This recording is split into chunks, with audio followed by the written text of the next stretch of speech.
Hi, I'm Helen Leathers, and with me today is not my co-host and business partner, Tom Dillon, but I am very pleased to be joined by the wonderful Dr SaraLou Wylie. So hello, SaraLou. Hello, hi everyone. It's great to be here.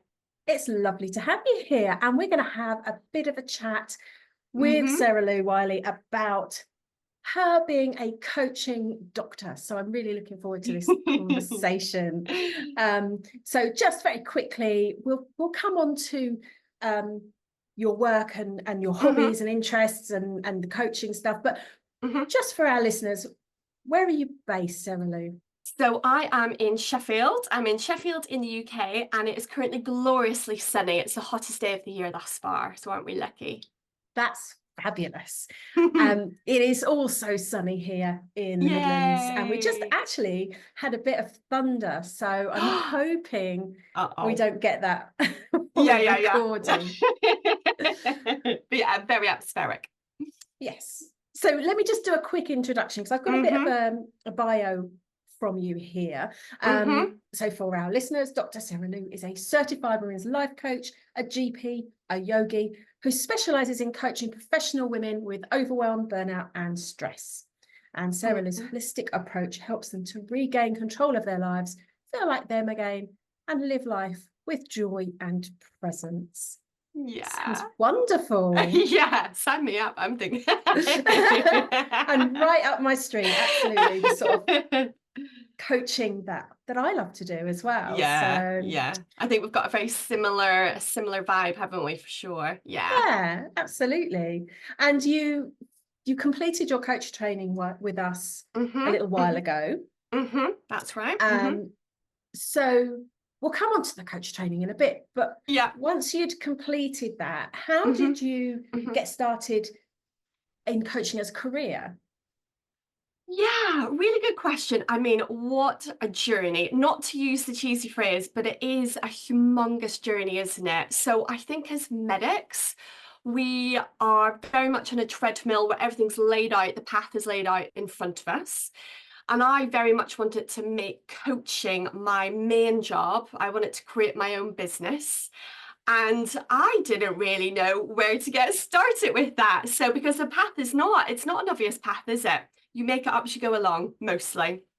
But what I did was my coaching training with you guys, which was amazing. And at the start of that, I also signed on to do some work with Jo Watkins as well, Dr. Jo Watkins, who helps medics set up their entrepreneurial business. She does a startup academy.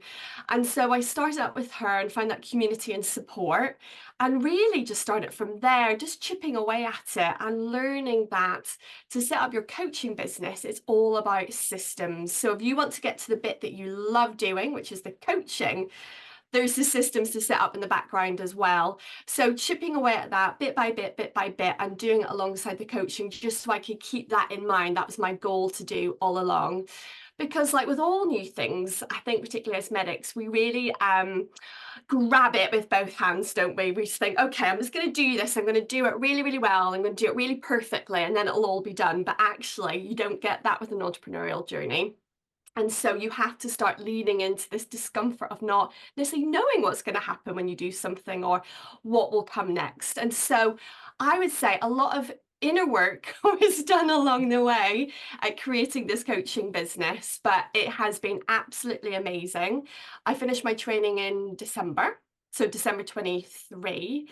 And yeah, the dream I had about doing this as my main job has come true. So I know we will get onto that later, but it is all possible, isn't it? Yeah. So, well, let's get on to that now. How are you using coaching? What's How happening? am I using coaching? So you can't help but start using coaching as soon as you start your coaching diploma, because it's just so amazing. And you learn something new every week, every workshop, when you're doing your homework, when you're doing your self-reflection. So I think I've probably been using it right from the start with my husband as a bit of a guinea pig. So it really does creep into your everyday life. It's what amazing tools to be able to bring to your everyday life and your relationships. And I brought it into GP really early on as well. It did mean that some consultations went a little bit longer than the system wanted, but I think it did exactly what those patients needed. So with the coaching, what I'm doing now is the majority of my work is one-to-one. So I offer a package of sessions, of 6 sessions currently for women who are professional, really stressed, really overwhelmed and burnt out, to teach them the tools to coach them back to their well-being. But I also do run a group program, which I'm going to be starting again in the autumn, which is really exciting. I've got a new bootcamp style coming through. And yeah, so the coaching is very much being used with my clients at the moment, and to great effect. I'm seeing such joy and such amazing results for these women who are coming so motivated, so ready to do the work, really ready to take back control of their lives, and just feel like they're on that hamster wheel or that treadmill. They're coming from all different walks of life, but everyone's got the same background story of stress, overwhelm, people pleasing, perfectionism, which will lead into some of my favorite tools that I like to use as well. So although the themes can be really similar, the story is really unique, and to have coaching give that space, all that time to someone, and get that story aired and worked through and do some problem solving, it's just incredible. It's absolutely incredible. I love Yeah. it. And that still is a bit of a guinea pig at times when I try a new a new tool out. And when you say do some problem solving, I mean, what a change from GP land, where you're the one doing the problem solving, Oh my and now gosh. you're Yeah. facilitating that client doing their own Yeah. problem solving. Yeah, for sure. That was one of the biggest learning curves, I think, as medics, particularly GP. We're so time pressured, and patients come to us for the answer, don't they? So sometimes, we're taught to ask them what they're hoping for, what they would like to happen. And so often the response is, well, I don't know, you're the doctor. They're there for your knowledge to solve this thing, 1 + 2 = 3. But actually, so often in life, we need that holistic approach, viewing someone's unique life in all its multifaceted, layers and complexities, that to do that justice, we had to allow them to do the problem solving. And I really remember you guys at the start of the diploma said, we know you are all really good listeners as doctors. However, you're going to get even better, because it turns out, real listening. So like you say, the listening to generate new thoughts for the person is very, very different than listening for a minute to then go on and say, right, what we're going to do is this. Yes. Because as we know, we see it amongst our patients, and I see the opposite of the clients, that if we allow them to explore it for themselves and support them and give them that guidance and nurture and help along the way by bringing these tools into it, that actually the change that they need is going to happen, and it's going to happen because it's come from within them, as opposed to us saying, well, obviously you just need to do X, Y, Z. So it's a big change. Yeah, big change. Lovely. Yeah. And it sounds like you're embracing that change. Yeah, I absolutely love it. I felt very unsatisfied in my GP consultations, because I just think there's so much more we can do for someone. I still am practicing as a GP, and so to be able to bring these tools into it is amazing when you've got that relationship with someone over a longer period of time. But yeah, it's really fulfilling to see someone really flourish in the sessions and be able to show up for themselves and to support them during that. It's amazing Lovely. work. Very much fills my cup up, for sure. Lovely. That's great to hear. So you mentioned there about some tools and some questions. So we always ask our coaching doctors, what's your current favourite tool? I like that you said current. So when you sent me the questions, I was like, oh gosh, how do I choose? How do I choose which one I'm going to do? And you're right, there's always a cluster that we use a little bit more, and then maybe that'll change. So with my clients, I don't send them out, after session 1 we'll do this, after session 2 we'll do that, because it's very much allowing them to have their journey and the flow through it. But the 2 that come up time and time again are ones I think are so powerful for this group of women. So one of them is the strengths exercise. So we have this group of women who are so successful, highly professional women in high demand, high responsibility jobs, and yet they have really low self-esteem, low sense of self-worth, and not much belief that they can do anything, to change their situation. They're very much feeling in the trenches with it all, and really, stuck in a rut. And to actually facilitate them starting to celebrate their strengths and maybe to even identify them for the first time and to actually get them to write it down. It's so powerful. And the one that I think is always so interesting, in the grid is what is the one that's really underplayed? So what do you not use and why do you not use it? There's always the story behind it. Why aren't you using that?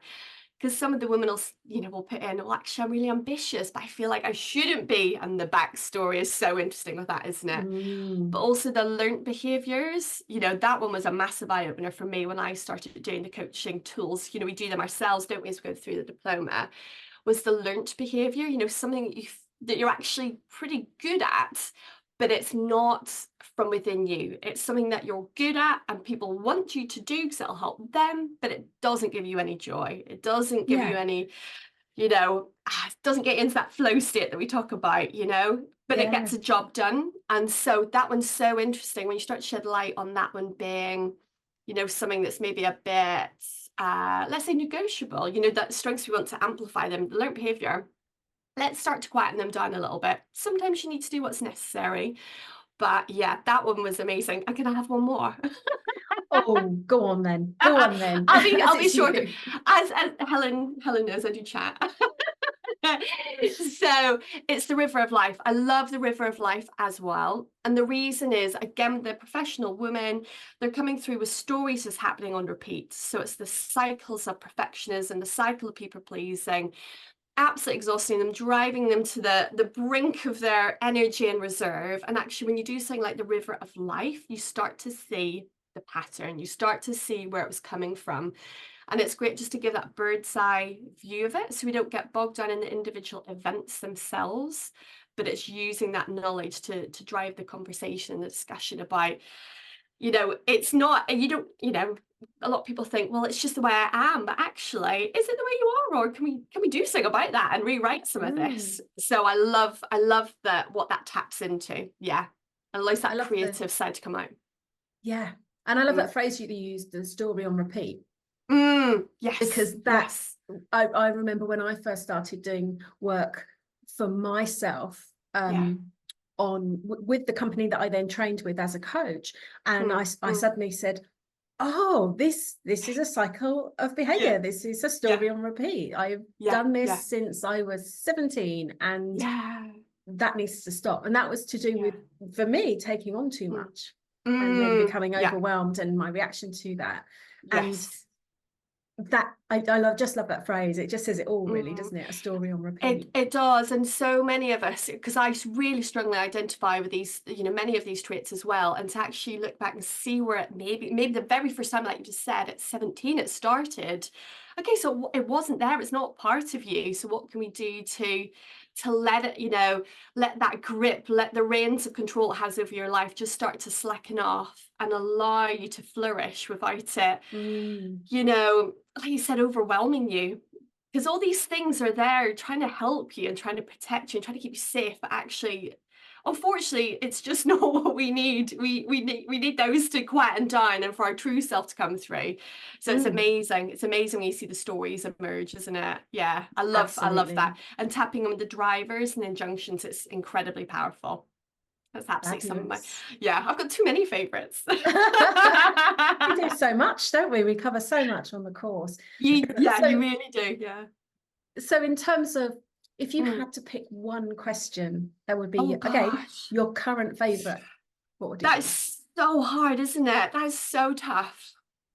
Yeah, I was thinking about this, and the one I found most helpful, let's say in the last week, for example, is if you could do anything, or be anything, or have your life look or feel like anything, and money and time and objects and people and external forces literally never came into it, what is it that you would do? What is it that you would do? Because so many of these women come stuck in the trenches. They use the phrase, going through the motions, and they describe themselves as being like, the swan on the surface. Everything looks really peaceful, but underneath, oh my gosh, the hard work keeping this going. And actually, if you could just stop for a moment and think, what is it that you want? What is it that you want?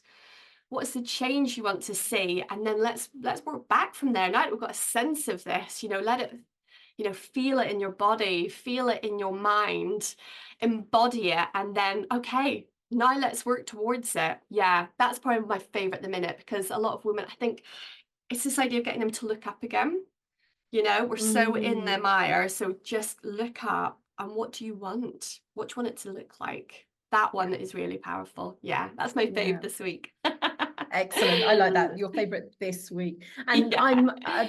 I do think coaching does this, and all sorts of tools that I use Mm, do this.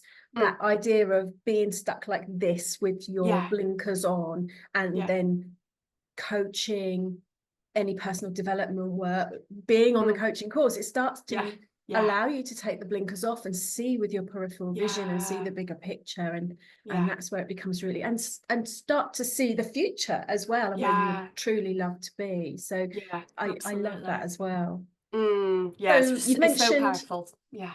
yeah, so you Mm-hmm. mentioned that you are still GP some of the time, you're doing your Mm-hmm. coaching business. Mm-hmm. Mm-hmm. What else do you love to do in your life, SaraLou? What makes you happy? Oh, what makes me happy? It's such a good question, because when you're working, and even when you're coaching, it's so important to not lose sight of the things that fill your cup up. So I am very mindful, and that's the key word here, isn't it? I'm very mindful to always get some movement into my day. So for me, it's going out with little Ted, the dog, getting out, walking through the woods, being in nature just makes me feel so calm. And again, the problem solving you can do in amongst the trees is incredible. And having that movement that comes from the yoga as well, and some breath work. I'm going to be honest, I try to do that every day. Life happens. That's the thing with Ted. He's like a non-negotiable. We've got to go out, despite the weather. But the yoga just helps me feel so back into my body as well, and really calm.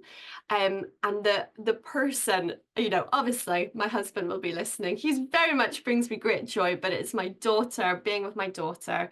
She's just turned 4 this summer, and what an absolute dream and delight she is. Just being with her and seeing her grow and flourish is just the absolute best. I know my whole face just lights Oh, up. it is, Yeah, yeah. And yeah. what a lovely age to Yeah. enjoy.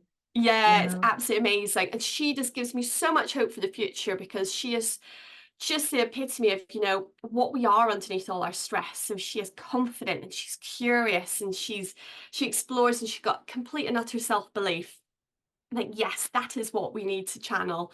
We need to almost do like a factory reset, go back to what we were before life got really complicated, and just channel that inner preschooler I when love they're in their that. happy moments, when they're in their happy moments. Yeah, perhaps not when they're, Yeah, yeah, screaming. yeah. Not in their Yeah. terrible twos. Yeah, absolutely, absolutely. When everyone's well slept, and we can get the shoes on and get out the door, that's all good. Act like, reclaim your inner, Mm. well-fed, well-slept toddler. Yes, Yeah, exactly. this Yeah. Who just some believes they can, provisos. who just, yeah, yeah, just heavily caveat it. And what a lovely observation to make, to Mm, understand, having been through things yourself, to see mm, your clients, to see your patients, mm, and then to mm, look at your daughter and say, mm, oh my goodness, all of mm, those mm, beautiful mm. strengths and Yeah, skills and that mindset yeah, in that small person. yeah, we yeah, want to yeah, we want to take that, and we want to yeah, explore it for ourselves, from yeah, ourselves. Where is yeah, it within us, and how did yeah. it get lost along the way? Yeah, that's it. It's got lost along the way. It's got lost, or it's got shouted over the top of, or pushed out. A lot of the women well, in fact, I say all the women that I see would say, they're literally the bottom of the pile. They prioritize everyone above themselves, whether that's work or at home, friendships and family relationships. And so actually to encourage them to bring out that true essence of themselves again, and really be curious and explore. It's just so beautiful to see when they reconnect. And I guess it's that reconnection with your true self, isn't it? You Yes. know, and quietening down the noise that comes from outside and inside, because sometimes, it's our own thoughts are what's actually causing a lot of distress, and allowing them Yes. to find ways to quieten that down, make peace with it, be back in control of that emotional distress and dysregulation at times, is some of the most exciting work for sure, for sure. That's lovely. That's lovely. So just as we come to a close, any time I spend with you, SaraLou, is going to be too short, because we could probably just talk for ages. I think so. Yeah. And if we don't keep it succinct, Tom will say, "Oh, I knew I should have been there." Yeah, absolutely, absolutely. Yeah, So just as we come to the end of our sort of time together, it's so wonderful to hear you going out into the world and using your coaching skills, and that you said that you use them right from the get-go, and we hear that all the time, how they change people's communication with everyone, the ripple effect in the world. Yes. But also that you're working in this capacity now, and that's amazing. We love that. So if you were to speak to another doctor who was thinking about our coaching program, what might you say to them? Oh, I would not hesitate. In fact, I have spoken to lots of people about your coaching program. So do it. Do it. It is just the most wonderful diploma. The knowledge that you'll gain, the skills, the people that you will meet. You guys as the tutors are incredible and so knowledgeable, and really share with us that personal insight, which I think really makes the difference. And the people in your cohort you'll meet as well, you'll be friends with them for forever. Saying that to my cohort if they're listening. And I know in our cohort, some of us have gone on and set up our own coaching businesses and want to do that as their primary job, and other people are using it more in their day-to-day general practice. So you can use it as much as you want to in any walk of life that you can. So yeah, just do it. You will not regret it. It's one of the most, I think, nurturing, deeply thought out, really, what's a good word, psychologically focused coaching diploma. I did a lot of research on which diploma to choose, and this is the one that just felt truly holistic and truly nurturing, and giving us skills that would make such a difference for us personally and for the people that we're going to be working with. Yeah, that's short answer is do it. Brilliant.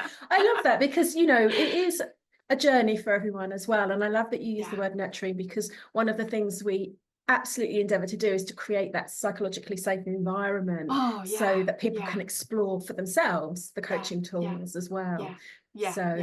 I think you create that so well, because what I really like is, that any tool I invite someone to use in the coaching space, I've done it myself, and I know that some of them can feel really raw and emotive, and to be able to bring that to discuss that with you guys in the cohort in that really safe way just made the impact of it so much bigger than if you'd done it as a bit of a kind of cognitive exercise and in your own little echo chamber. So that was such a huge part of how, kind of like, it's the doing that makes it stick, isn't it? It's the doing. Yes. So thank you for creating such an amazing atmosphere. Well, I really mean it. You're really welcome. Thank you for coming on to this podcast, because it was just a joy to speak to you and find out. I know we've been in touch a couple of times, but just to find out really how it's all going for you and explore that. And it's an inspiration for us, as well as for hopefully everyone else, to hear your journey through that. So thank you. Thank you so much. And I really mean it. I'm truly honoured to be invited on the podcast and get to share just how amazing I think coaching is, how amazing I think you guys are, and what an incredible journey to go on. So if anyone's sitting on the fence, has a question, I know they can always email you guys. You guys are so receptive, but they can pop an email through to me as well. I'm always happy to chat to people about, it's about creating community. It's about creating community, isn't it? I really believe in community. But no, I've absolutely loved every minute, and I'll try to stop talking now before Tom tells me off. He's not here. It's fine. Brilliant. Thank you. And it'll be lovely to hear in the future how your business goes and how you develop as well as a coach. So once again, thank you very much. I will be in touch. All right. Thanks, Helen. So thank you, Dr. SaraLou Wylie, for joining us today. And next time, Tom will return and we will be exploring another coaching challenge for you on the podcast. So don't forget to subscribe so that you don't miss an episode, and we'll see you again soon. Bye for now.